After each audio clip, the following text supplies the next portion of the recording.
Merci beaucoup. Bon après-midi à toutes et à tous. Et je remercie le Dr Meshar Mourel de m'avoir associé à cette session d'oncogynécologie pour parler de la chirurgie du cancer de l'endomètre, jusqu'où on peut aller. Une notion importante, deux notions importantes à rappeler avant de commencer. La première, c'est que la chirurgie constitue un pilier dans la prise en charge du cancer de l'endomètre et que cette chirurgie vient généralement en première position dans la chaîne thérapeutique, surtout pour les cancers qui sont précoces. Donc, le diagnostic du cancer de l'endomètre, il se base sur un prélèvement anatomopathologique, une biopsie qui peut se faire à l'aveugle, pipelle de Cornier, ou bien un CBE aveugle, ou bien sous guidage stéroscopique. Cette biopsie va nous apporter deux informations cruciales. La première, c'est le type histologique type 1 ou type 2, et la deuxième, c'est le grading histologique. Après la confirmation de la malignité, on passe au bilan d'extension, basé sur une IRM pelvienne et scanner TAP. Parfois le PET scan actuellement. Donc, cela va permettre de classer la patiente selon la classification FIGO. Et en combinant la classification FIGO avec le grading et le type histologique, on aura à classer la patiente selon des groupes à risque. Pré-thérapeutique, risque faible, risque intermédiaire et haut risque. Cette classification en groupe à risque va dicter l'acte opératoire, qui peut aller d'une simple hystérectomie avec une annexectomie bilatérale à une hystérectomie, annexectomie bilatérale, un curage pelvien, un curage lombo-aortique, une omontectomie, et vous connaissez la suite. Donc, après la chirurgie, on aura à faire sur la pièce opératoire l'étude anatomopathologique définitive. Donc, nous, chirurgiens, notre arsenal pour opérer, c'est une confirmation histologique avec un grading et un type histologique et un bilan d'extension. Donc, l'étude anatomopathologique finale va dicter la prise en charge adjuvante et il y a aussi la place de la nouvelle classification moléculaire. Donc, nous, chirurgiens, nous abordons le cancer de l'endomètre avec peu d'informations. On aura juste le type histologique, le grading et le stade FIGO. Donc, ces informations peuvent être en discordance avec ce qu'on va trouver sur l'étude anatomopathologique définitive. Notre geste, je dirais qu'il est aveugle. Et je reviens sur la question principale de cette présentation qui parle des limites de la désescalade chirurgicale en matière de cancer de l'endomètre. Et pour répondre à cette question, différents points seront abordés. Le premier point, ça concerne la voie d'abord. Deuxième point, la chirurgie ganglionnaire. Le troisième point, c'est la place de la conservation ovarienne pour les cancers précoces. Et le dernier point concernera la préservation de la fertilité en matière de cancer de l'endomètre. Pour le premier point, concernant la voie d'abord, je dirais qu'après la publication des résultats du LAC Trial, donc Laparoscopic Approach for Cervical Cancer, faite en 2018 par Pedro Ramirez et son équipe, il y a une remise en question de la place de la celluliochirurgie en matière de cancer pelvien. Mais il faut dire que pour le cancer de l'endomètre, la voie celluloscopique a été largement étudiée et validée. Donc, sur cette étude-là, on montre que la voie celluloscopique est comparable à la voie laparotomique pour les différents groupes à risque, donc faible risque, risque intermédiaire et haut risque. Et même la revue de la Cochrane, elle confirme ces résultats. Donc, la voie celluloscopique, elle est comparable à la voie laparotomique. Il fallait attendre 2020, fin 2020. Une équipe espagnole a publié un article, donc une étude rétrospective, mais qui est très intéressante, portant sur 2660 cas. Elle a montré que l'utilisation du manipulateur utérin en matière de chirurgie laparoscopique du cancer de l'endomètre était associée à un pronostic cancérologique, inférieur à la voie laparotomique. Donc, cette notion, ou bien l'implication du manipulateur utérin dans la chirurgie du cancer de l'endomètre a été présentée auparavant. En 2008, on a remarqué que là où on utilise le manipulateur utérin, on a plus de cytologie péritoniale positive. La cytologie péritoniale positive, vous savez, c'est pas un critère pronostic dans le cancer de l'endomètre, mais on a cette donnée. Donc, manipulateur utérin, ça veut dire qu'on a une cytologie péritoniale qui pourrait être positive. L'équipe espagnole explique ces données par 4 mécanismes. Il y a ce qu'on appelle les macro-blessures de l'utérus et les micro-blessures. Macro-blessures comme la perforation qui peut faciliter la dissémination de tissu tumoral dans la cavité péritonéale. Il y a aussi la manipulation et l'écrasement de la tumeur entre le manipulateur utérin et le myomètre. Il y a la dissémination des cellules tumorales à travers les trompes de Fallope, et il y a aussi l'altération du canal cervical, qui est une barrière anatomique empêchant la dissémination de ces lombes tumoraux vers la tranche de section vaginale, qui pourrait expliquer des récidives sur la tranche de section vaginale. Nous, au service B, on n'est pas à la marge de ce qui se passe dans le monde, et on a essayé aussi de comprendre comment l'utilisation du manipulateur utérin pourrait expliquer le pronostic inférieur à la laparotomie. Et là, je vous montre des pièces opératoires issues d'une chirurgie ouverte classique.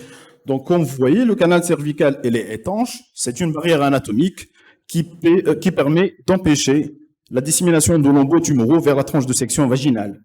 La tumeur est intègre, elle n'est pas écrasée, et l'utérus n'est pas perforé. Mais par contre, si on essaie de comparer ces photos à des pièces opératoires issues de la celluliochirurgie, on remarque que le canal cervical il n'est plus intègre, il est large, donc la barrière anatomique elle est franchie. On remarque aussi sur la première photo, au niveau de la flèche verte B, que la tumeur elle est écrasée par le bout du manipulateur utérin, ce qui permet le détachement de certains lambeaux tumoraux qui peuvent passer vers la tranche de section vaginale et qui peuvent larguer des cellules tumorales au niveau de la paroi de la cavité péritonéale à travers les trompes. Les mêmes constatations sur ces photos aussi. Vous remarquez sur les deuxièmes photos que le canal cervical il est complètement perméable. Donc la notion de barrière anatomique est altérée. Et on remarque aussi que au niveau du fond utérin, le manipulateur utérin peut causer des perforations au moment de la celluliochirurgie. C'est un accident qui a été rapporté et ça permet la diversion de jus tumoral dans la cavité péritonéale qui pourrait expliquer l'infériorité du pronostic oncologique. Comme première conclusion, par rapport à la voie d'abord, je dirais qu'il faut encourager la laparoscopie. Pour l'utilisation du manipulateur utérin, en l'absence de consensus, il faut être vigilant. Certaines précautions sont à adopter. Et ces précautions, donc certaines publications rapportent qu'il faut faire une coagulation des deux trompes avant de commencer la chirurgie. Ça permet probablement d'éviter la dissémination de cellules tumorales dans la cavité péritonéale au moment de la chirurgie. Et au moment de l'extraction de la pièce opératoire à travers le pertuis vaginal, il faut faire attention, il ne faut pas que le manipulateur se détache précocement de la pièce opératoire, il faut ramener le manipulateur et la pièce opératoire au même moment. Le deuxième point, c'est la place de la chirurgie ganglionnaire dans le cancer de l'endomètre. Je vais commencer par l'étude anatomique, donc concernant le drainage lymphatique du cancer de l'endomètre. Cette étude anatomique a été largement étudiée et je me base sur les travaux de Fabius Lucullu et de Khaled Neji qui ont permis en 1997 de rapporter et de savoir que l'utérus il est drainé par la chaîne pelvienne. Ce sont 3 chaînes qui sont parallèles. La première chaîne elle est donc la chaîne extra, donc sus artérielle. La deuxième chaîne qui est entre l'artère et la veine et la troisième chaîne qui est la chaîne sous-veineuse. Donc, secondairement, il y aura un passage vers les ganglions lombo-aortiques et vers la chaîne inguinale à travers la chaîne obturatrice. Un fait important à rapporter, c'est que le cancer de l'endomètre présente donc un saut de relais ganglionnaire. Donc, ça est une notion très importante et on va revenir là-dessus. La question qui se pose à ce niveau-là, pourquoi on s'acharne à faire ou bien à connaître le statut ganglionnaire en matière de cancer de l'endomètre? 2 raisons. La première, c'est que c'est un facteur pronostic important.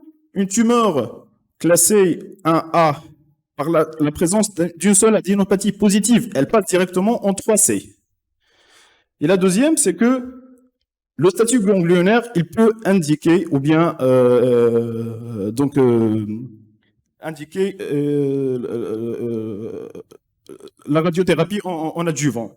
Donc, vous voyez là, pour des tumeurs qui sont à risque intermédiaire, si on a des adénopathies qui sont négatives, c'est une curithérapie seule. Si on ne connaît pas le statut ganglionnaire, c'est une radioécurithérapie.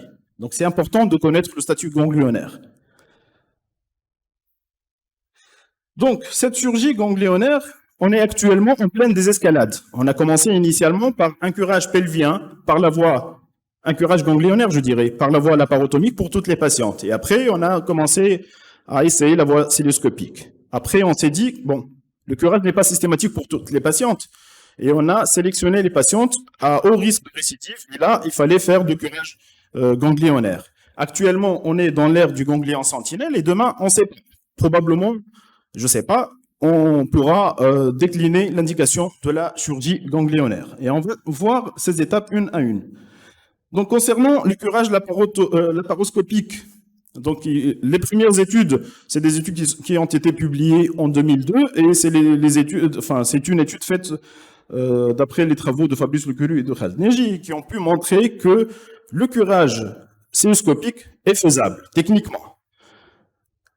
Après, les études étaient, on avait plusieurs études, et actuellement, la voie cœlioscopique est la voie de référence dans la prise en charge des cancers de l'endomètre, surtout en matière de curage.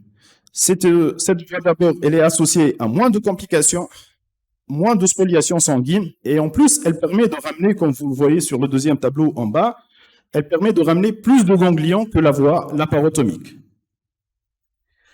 Donc, le curage ganglionnaire, est-ce qu'il est systématique actuellement? Non. Il fallait attendre les recommandations de l'ESMO, ESGO et ESTRO pour dire que les patientes sont divisées. Le cancer de l'endomètre, c'est un cancer qui est très hétérogène. Donc, on a divisé les patientes selon des groupes à risque de récidive. Et les patientes qui sont dans le groupe haut risque, c'est ces patientes-là qu'il fallait leur proposer un curage ganglionnaire.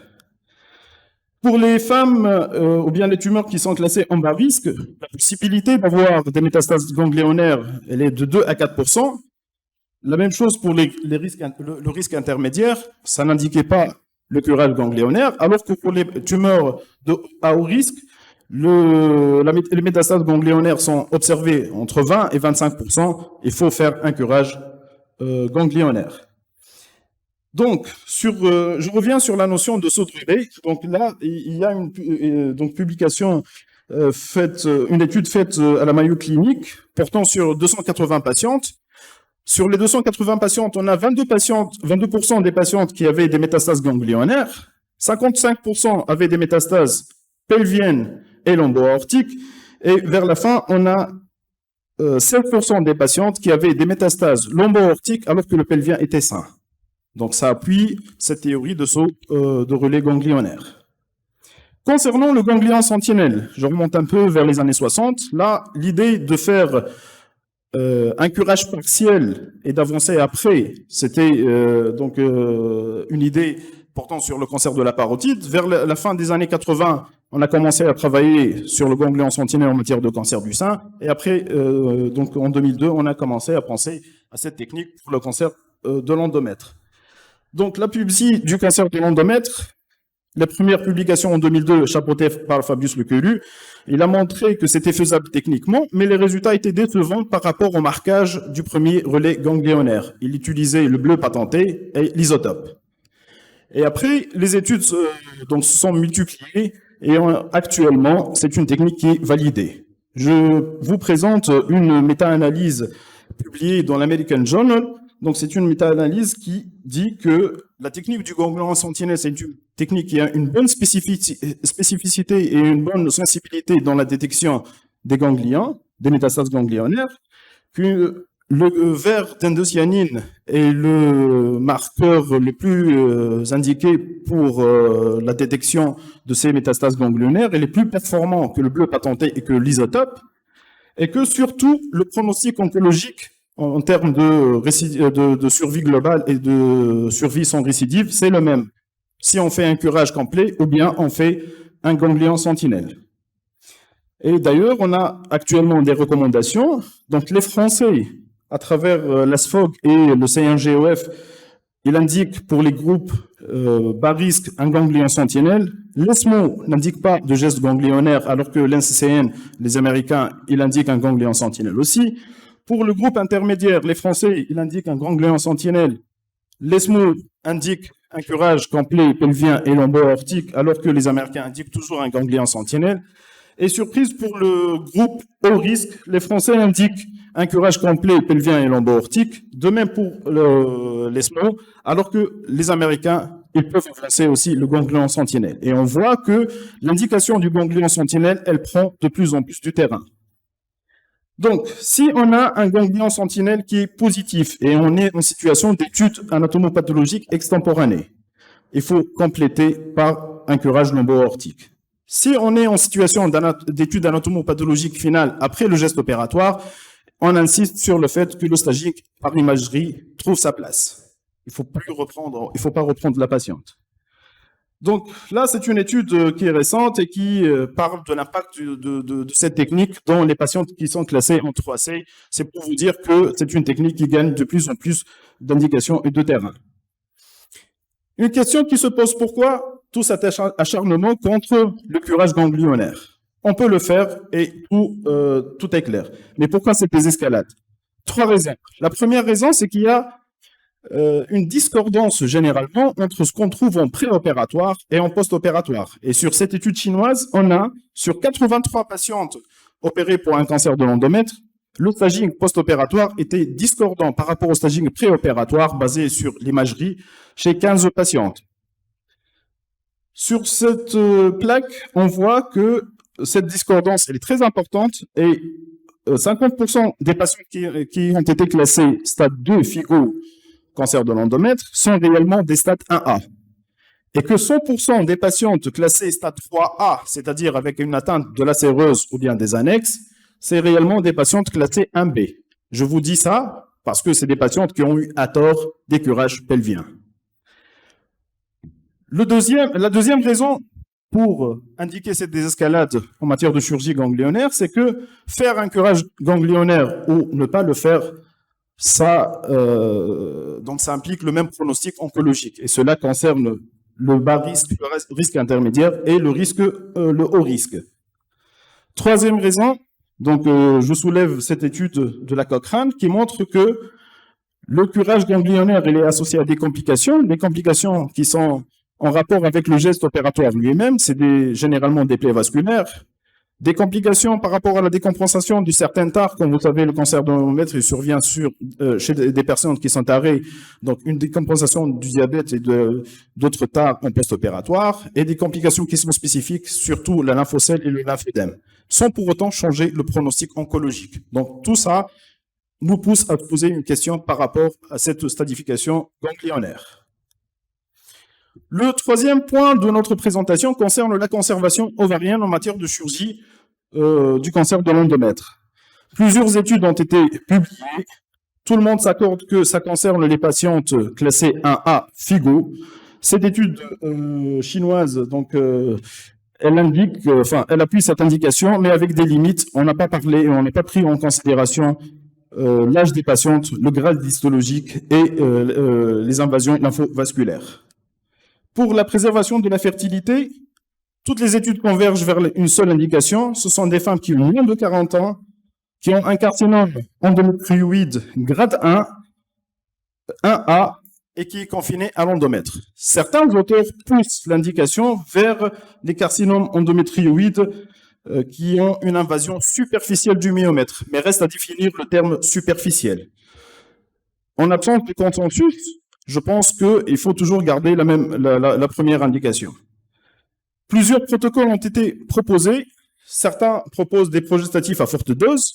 D'autres proposent une résection hystéroscopique associée à des progestatifs forte dose. Pour les progestatifs, quelle molécule, quel dosage et quelle durée? Et en l'absence de consensus, je pense qu'il faut discuter tous ces dossiers en RCP. Comme conclusion, concernant la voie d'abord, oui, il faut appuyer la voie célioscopique qui reste une voie de référence. Il faut être vigilant par rapport à l'utilisation du manipulateur utérin jusqu'à la publication d'études prospectives randomisées en double aveugle pour trancher par rapport à l'influence du manipulateur utérin sur le pronostic oncologique. Pour la chirurgie ganglionnaire, Oui, il faut appuyer la technique du ganglion sentinelle, il faut acquérir le matériel nécessaire, se lancer dans l'apprentissage et améliorer les courbes d'apprentissage. Pour la conservation utérine, il n'y a pas de consensus. Tous les dossiers doivent être discutés en RCP. Et pour la fertilité, il faut bien sélectionner nos patientes. Car oui, on est pour la désescalade, mais il faut que ça soit prudent.